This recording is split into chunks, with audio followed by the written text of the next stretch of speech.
Hello and welcome again to another interview for the series in conversation with me, Ollie Morris. And now today we've got a great guest lined up for you.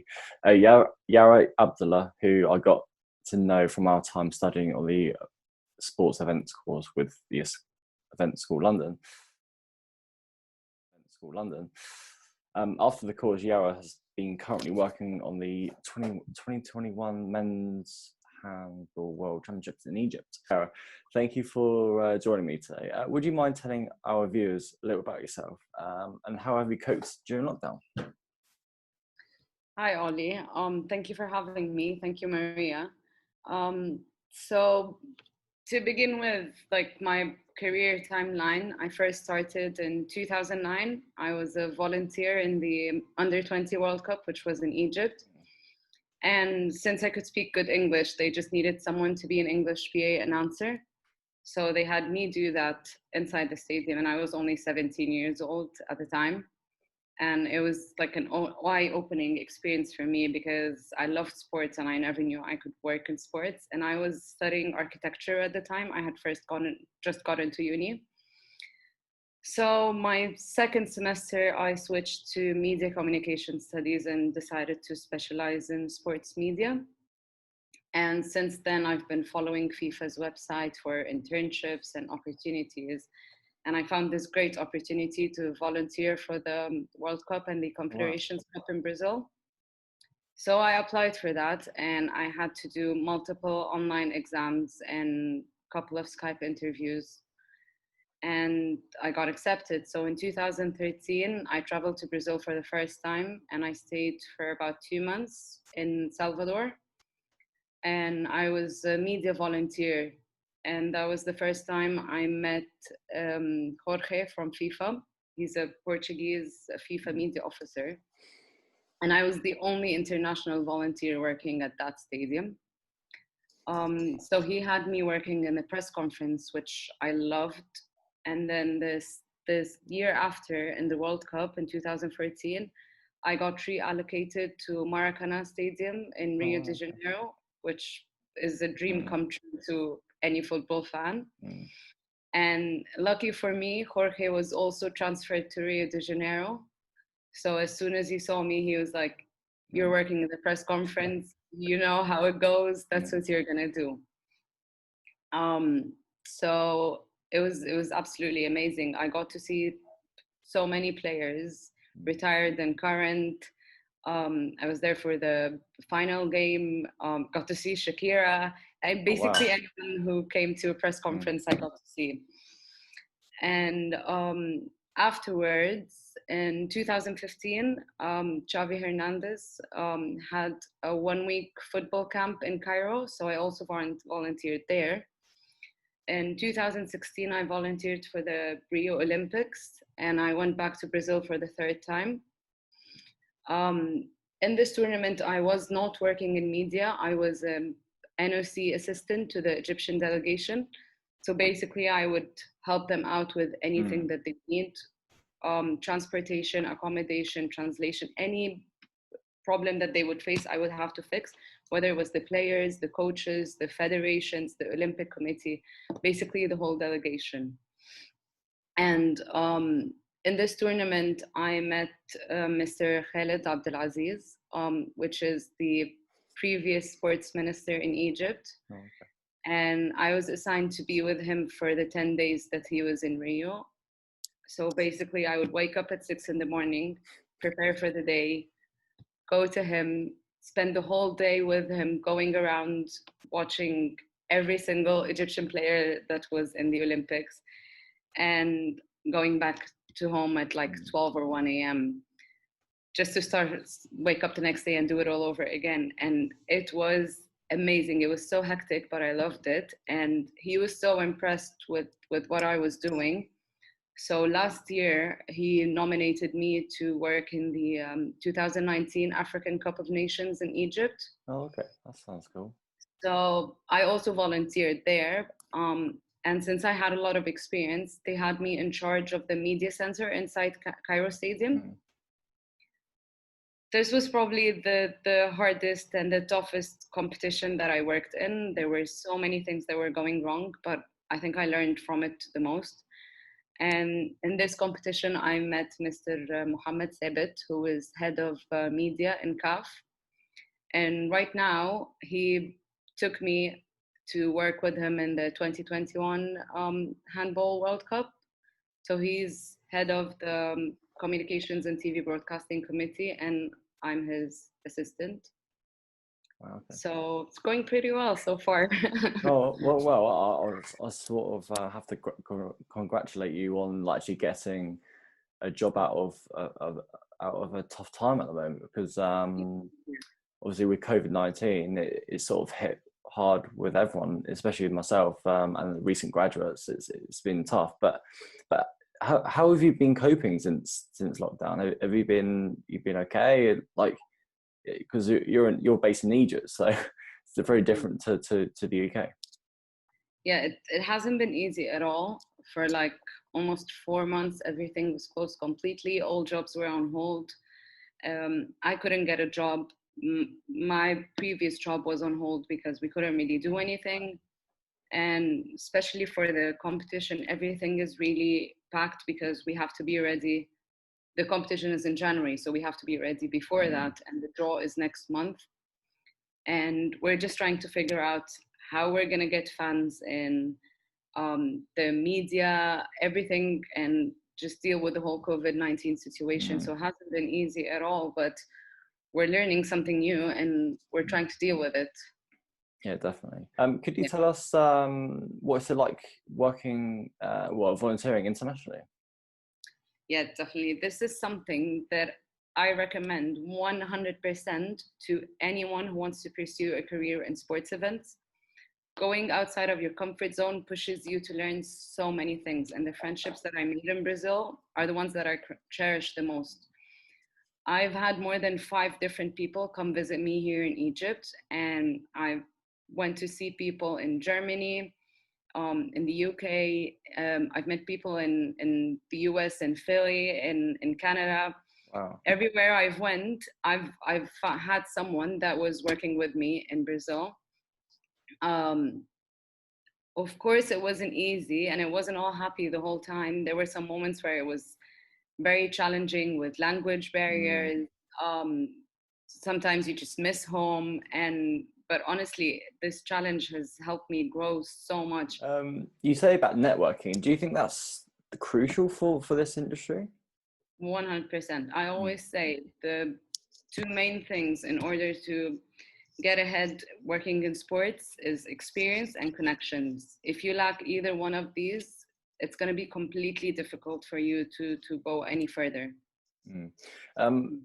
For our viewers, if you haven't, or you can't, or you don't know how to network, but how do you network, Yara? How do you personally do it yourself? Like, do you have any tips for people to sort of network? Well, most of my networking comes from the volunteering that I've done. And the most important thing is to stay in contact with these people.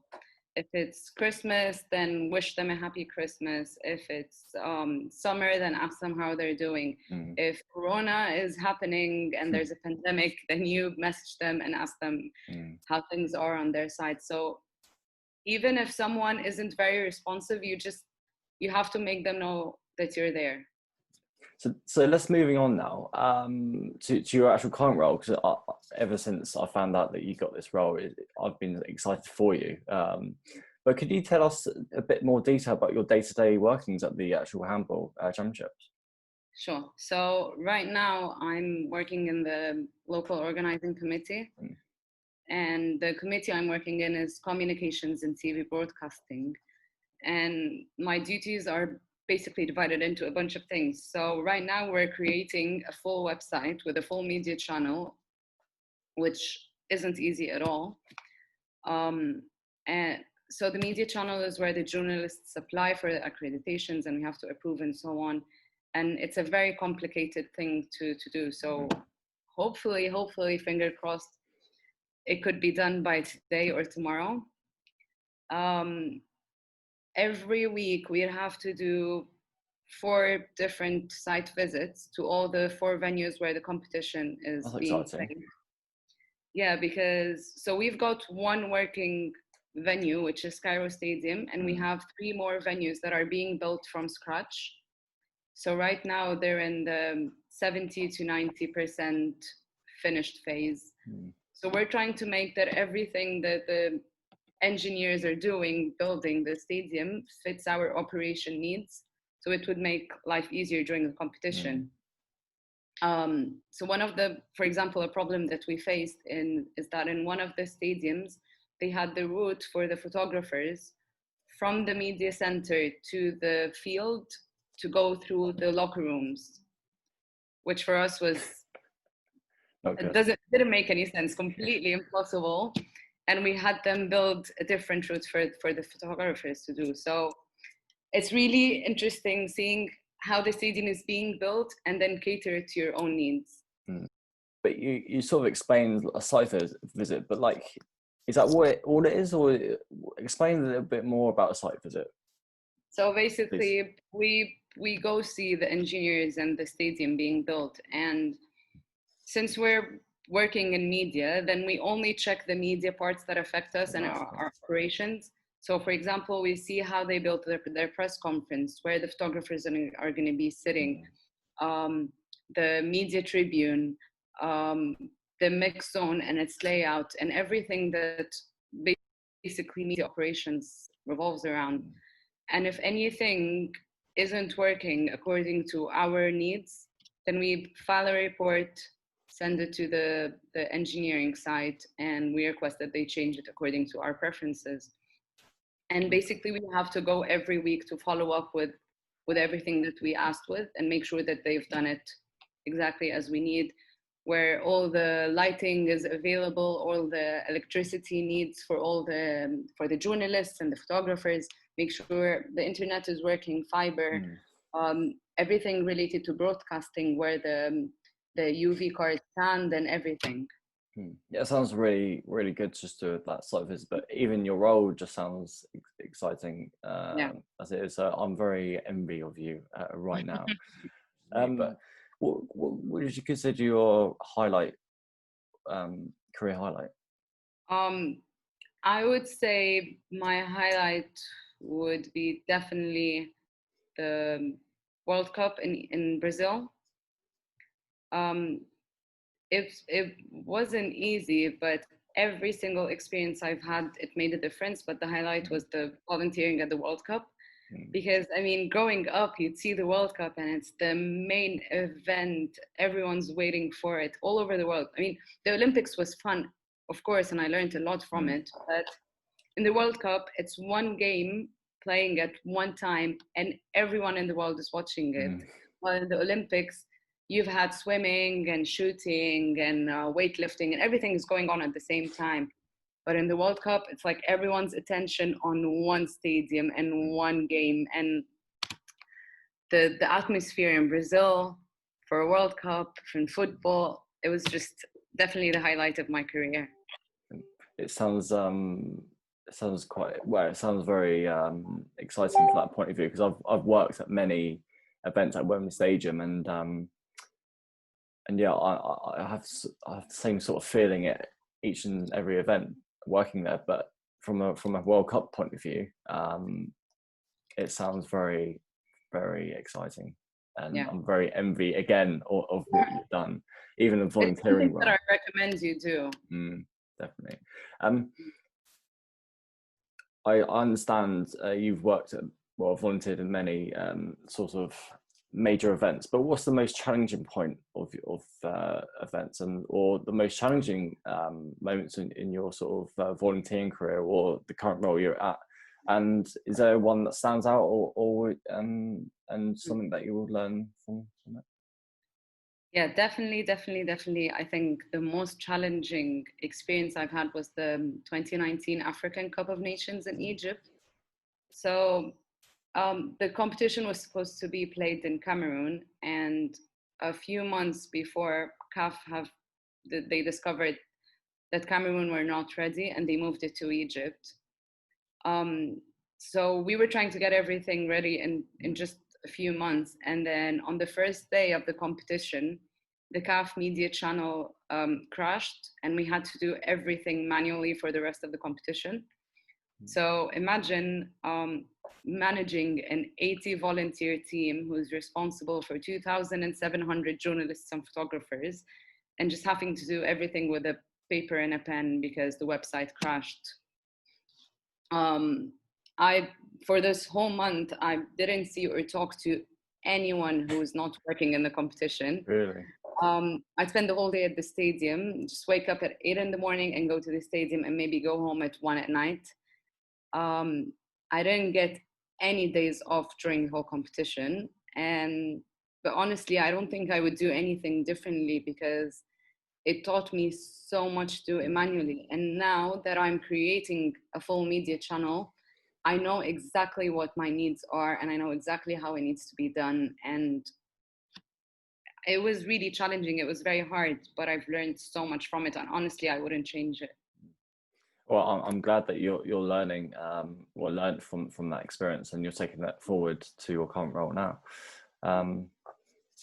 Let's move on to the event school London, and obviously we met through there, and I'm eager to sort of ask you a few questions on the actual course itself and first impressions. But why did you choose the sports events management course with the event school London?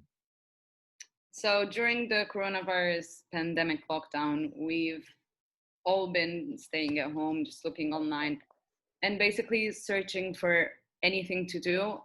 Obviously, I couldn't get a job, all events were on hold. So I searched online for a few courses to do, and I came across a lot of different ones.